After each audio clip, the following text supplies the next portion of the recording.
Shalom saudara, Bapak Ibu dimanapun saudara berada. Tuhan Yesus selalu memberkati kita dan menyertai kita. Ya, harapan saya selalu ada damai sukacita Tuhan menyertai kita senantiasa. Kita akan belajar firman Tuhan, saudara. Kita akan mengerti hal-hal yang ajaib daripadanya. Tapi sebelum itu mari kita puji dan sembah Tuhan terlebih dahulu.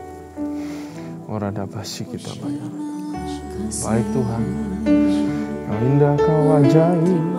Kami bersyukur Bapa. Ya rana bayar ada basi.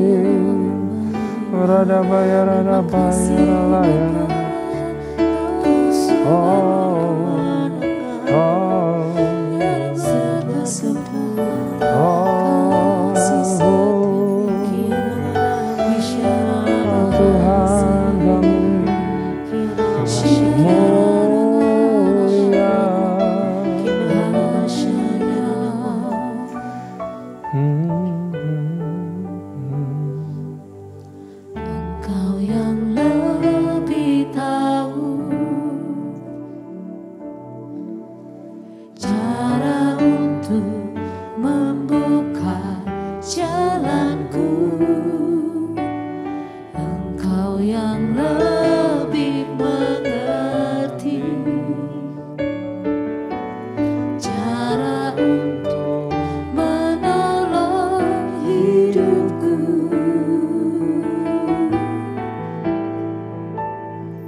Nyatakan kemenangan-Mu Tuhan. Urapi kami, berkati kami Tuhan. Sembuhkan kami Tuhan.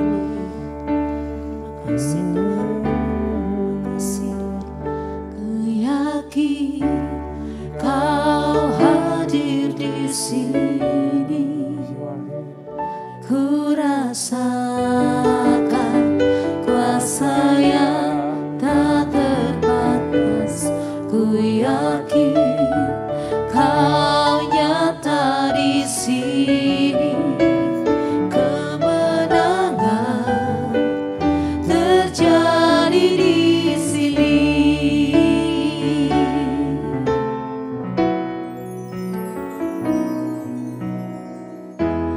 Ku menyembah dalam kudus hadirat-Mu.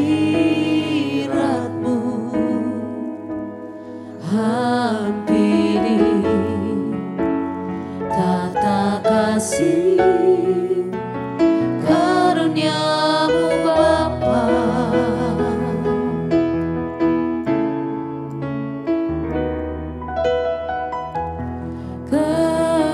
Kekuatanku hanya dalam hadirat-Mu, Yesusku.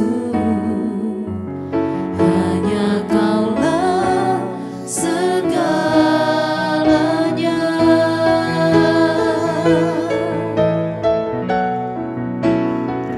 Ku yakin Kau hadir di sini. Ku rasakan kuasa yang tak terbatas. Ku yakin Kau nyata di sini. Kemenangan terjadi di sini.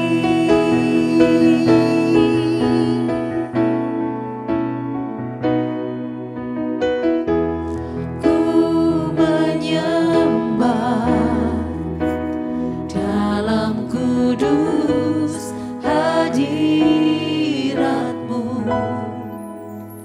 Hampiri tata kasih karunia-Mu Bapa.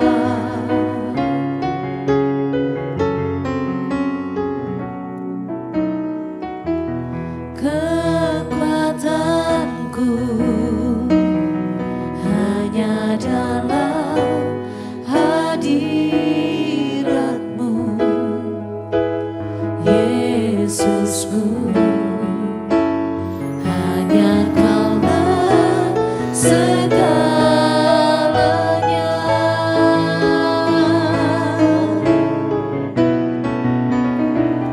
Ku yakin Kau hadir di sini. Ku rasakan kuasa yang tak terbatas. Ku yakin Kau nyata di sini. Kemenangan terjadi di sini. Ku yakin Kau hadir di sini.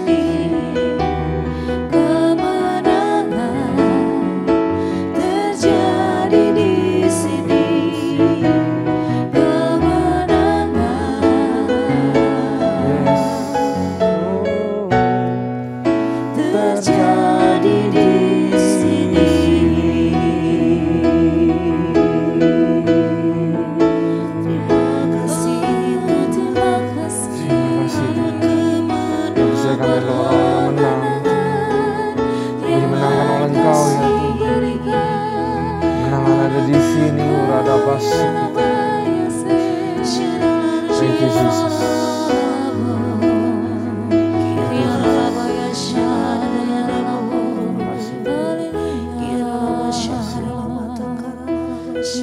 Tuhan, kami percaya Kau Tuhan yang selalu berikan kemenangan demi kemenangan. Karena itu kami disebut lebih daripada pemenang. Karena Kau yang berperang melawan musuh kami, dan bukan kami yang berperang. Terima kasih Tuhan buat kemenangan-kemenangan yang sudah ada dalam kehidupan kami. Kami percaya bahwa ada kemenangan selanjutnya juga bagi semua yang kami gumulkan dan semua yang kami butuh pertolongan daripada-Mu. Berkati kami semua yang akan mendengar firman Tuhan, yang akan belajar sama-sama. Bapa, berikan kami hikmat yang baru, perkataan yang baru. Berikan kami understanding. In the name of Jesus, kami siap untuk belajar. Haleluya. Amin. Shalom, sekali lagi juga salam sukacita buat kita semua saudara yang ada di tempat dimanapun saudara berada. Nah, mari kita buka 2 Raja-Raja pasal yang ke-7. Kalau kita lihat pasal yang ke-6, sedang terjadi kelaparan luar biasa saudara di Samaria karena dikepung sama orang-orang Aram. Nah, bagaimana cara keluar dari situasi ini? Kita akan lihat di pasal yang ke-7. Apakah saudara sudah siap? 2 Raja-Raja pasal yang ke-7. Mari kita baca terlebih dahulu. Lalu berkata Elisa, dengarlah firman Tuhan, beginilah firman Tuhan, besok kira-kira waktu ini. Ya, jadi semua tuh udah panik. Bahkan terjadi kemalangan sangat luar biasa, kanibalisme. Karena nggak ada makanan, saudara. Mereka nggak tahu gimana cara keluar. Mengepung dan membiarkan satu kota sampai menyerah sendiri, sampai kelaparan sendiri, itu adalah taktik perang. Nah, tapi luar biasa apa yang dikatakan Elisa. Semua bertanya-tanya sampai kapan, gimana caranya. Tapi Elisa bilang begini, dengarlah firman Tuhan, beginilah firman Tuhan. Besok, kira-kira waktu ini, sesukat tepung yang terbaik akan berharga sesikal. 2 sukat jelai akan berharga sesikal di pintu gerbang Samaria. Besok artinya masalah selesai, harga-harga semua menjadi normal, dan kota ini akan pulih. Wah, kalau jadi Elisa saya lihat, ini orang iman apa iman? Bisa sampai ngomong begini, saudara. Luar biasa banget. Nah ya Tuhan, tetapi perwira yang menjadi ajutan raja menjawab abdi Allah, katanya, sekalipun Tuhan membukakan tingkap-tingkap langit, masakan hal ini mungkin terjadi? Jawab abdi Allah, sesungguhnya engkau akan melihatnya dengan matamu sendiri, tetapi tidak akan makan apa-apa daripadanya. Kamu akan lihat kejadian besok, tapi kamu gak bisa makan apa-apa. Ya, karena kamu tidak percaya, kata Elia. Ya. Kadang-kadang saudara, kita di dalam pergumulan kita suka tidak bisa melihat jalan keluar. Sekalipun, katanya saudara, sekalipun ya Tuhan buka tingkap langit, gak bisa lah selesai. Impossible kok, mustahil. Saya mau bilang kepada saudara, there is nothing impossible.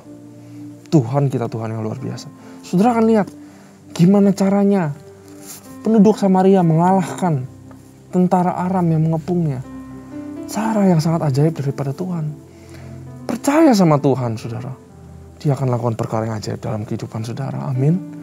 Amin, saudara. Ayat 3. Tiba-tiba, saudara, ini dia narasinya. 4 orang sakit kusta ada di depan pintu gerbang. 4 orang sakit kusta, saudara. Di pintu gerbang. Berkatalah yang seorang kepada yang lain, mengapa kita duduk-duduk di sini sampai mati? Ya, jika kita berkata, baiklah kita masuk ke kota, padahal dalam kota kelaparan, kita mati di kota. Jika kita tinggal di sini, kita mati juga. Jadi sekarang, marilah kita menyeberang ke perkemahan tentara Aram. Jika mereka membiarkan kita hidup, kita hidup. Dan jika mereka mematikan kita, kita akan mati. 4 orang ini punya masa depan yang namanya mati. Diam di tempat mati, kusta, ya, masuk ke dalam kota, mati, kelaparan. Masa depannya mati. Karena itu ada satu jalan lagi, katanya, kita ke tentara Aram. Kalau mati ya sama aja, tapi siapa tahu bisa terjadi sesuatu. Itu iman mereka, saudara. Lalu pada waktu senja bangkitlah mereka masuk ke tempat perkemahan orang Aram. Tetapi ketika mereka sampai ke pinggir tempat perkemahan orang Aram itu, tampaklah tidak ada orang di sana. Sebab Tuhan telah membuat tentara Aram itu mendengar bunyi kereta, bunyi kuda, bunyi tentara yang besar. Sehingga berkatalah orang kepada orang lain, sesungguhnya Raja Israel telah mengupah raja-raja orang Het, raja-raja orang Israel melawan kita supaya mereka menyerang kita. Karena itu bangkitlah mereka melarikan diri pada waktu senja dengan meninggalkan kemah dan kuda dan keledai mereka serta tempat perkemahan itu. Dengan begitu saja mereka melarikan diri menyelamatkan nyawanya. Orang kusta ini gak tahu apa-apa, saudara. Keyakinan mereka chance-nya 0,00001%. Orang Aram meninggalkan mereka, membiarkan mereka hidup. Mereka punya keyakinan itu dan mereka bertindak. Saat mereka bertindak, Tuhan bertindak, saudara.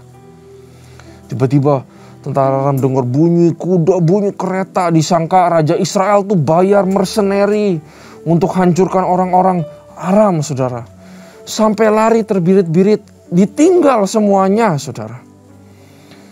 Ini kemenangan bukan lagi kemenangan yang berdarah, tapi kemenangan yang glorious. Ayat 8, ketika orang-orang yang sakit kusta itu sampai ke pinggir tempat perkemahan, masuklah mereka ke dalam sebuah kemah.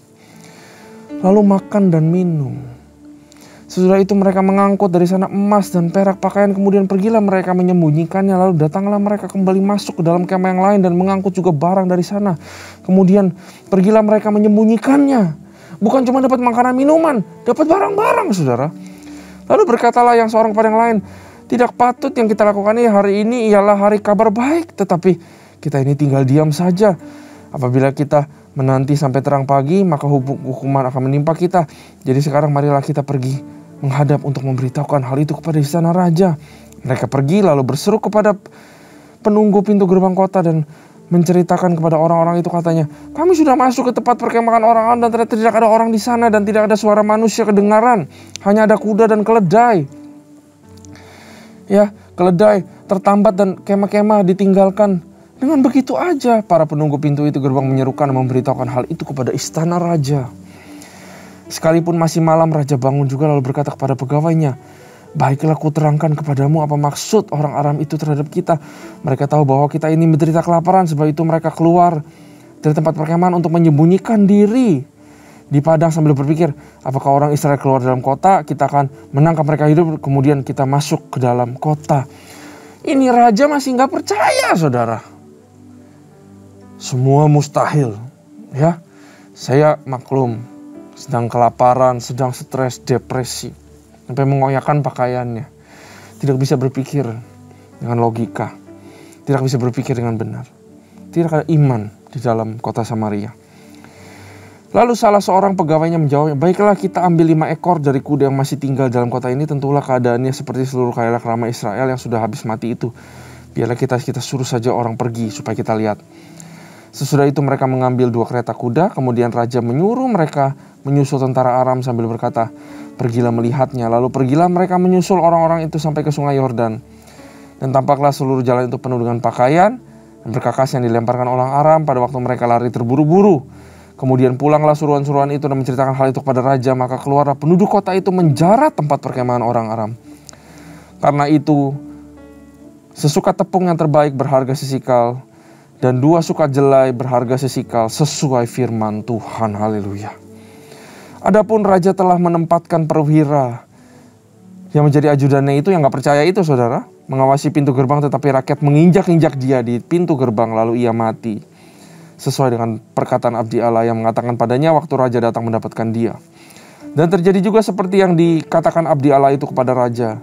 2 sukat jelai akan berharga sesikal, sesukat tepung yang terbaik akan berharga sesikal. Besok kira-kira waktu ini di pintu gerbang Samaria. Pada waktu itu si perwira menjawab abdi Allah itu, sekalipun Tuhan membuat tingkap-tingkap langit, masakan hal itu mungkin terjadi. Tetapi Elisa berkata, sesungguhnya engkau akan melihat dengan matamu sendiri, tetapi tidak makan apa-apa daripadanya. Demikianlah terjadi kepada orang itu, rakyat menginjak-injak dia di pintu gerbang, lalu matilah dia. Saudara, number 1, there is nothing impossible buat Tuhan. Segala permasalahan saudara, segala pergumulanmu, segala kesulitanmu, walaupun itu tidak mungkin, bagi Tuhan itu mungkin. Saudara gak perlu pikirin caranya seperti apa, karena caranya itu adalah milik Tuhan.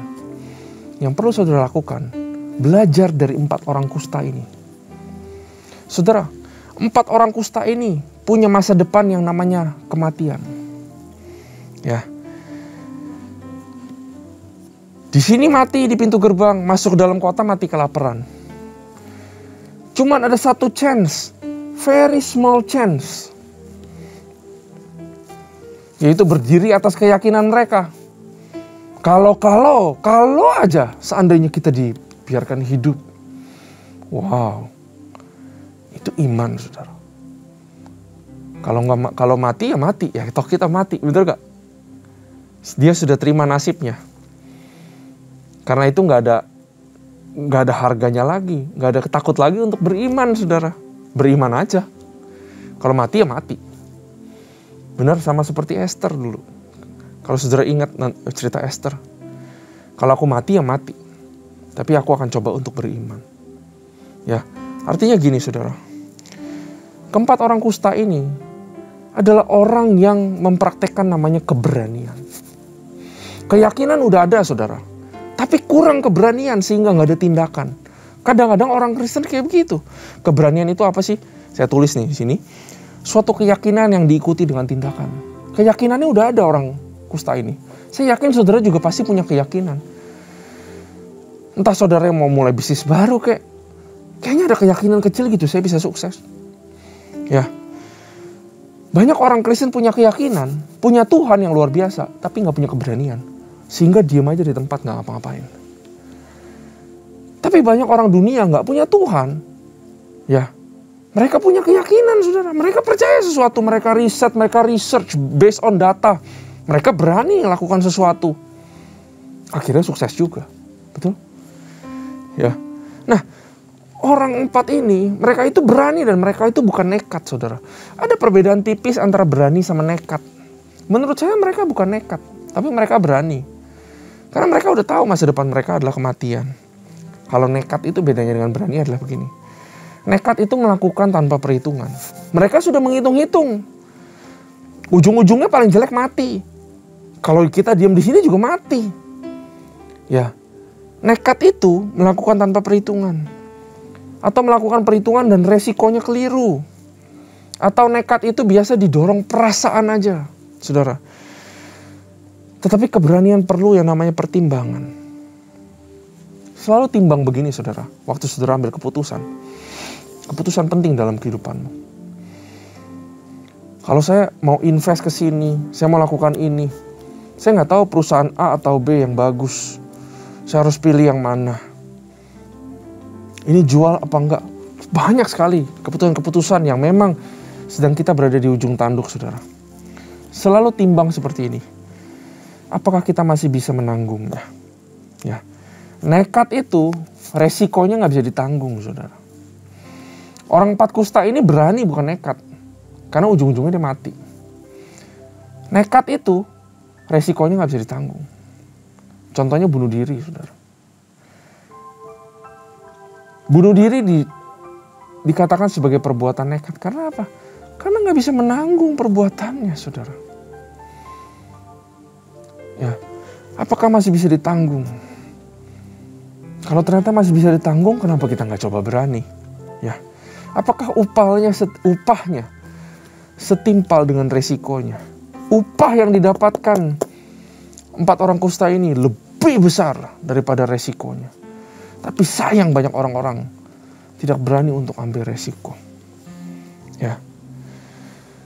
Dari cerita ini kita belajar bahwa Tuhan bertindak kalau kita berani bertindak. Wah. Tuhan akan bertindak kalau saudara berani bertindak. Asal saudara punya iman, saudara punya keyakinan. Dan itu bukan nekat. Resikonya saudara masih bisa tanggung. Marilah kita belajar untuk berani, saudara. Gak cuma beriman, tapi berani dan bertindak. Karena Tuhan hanya akan bertindak kalau saudara bertindak.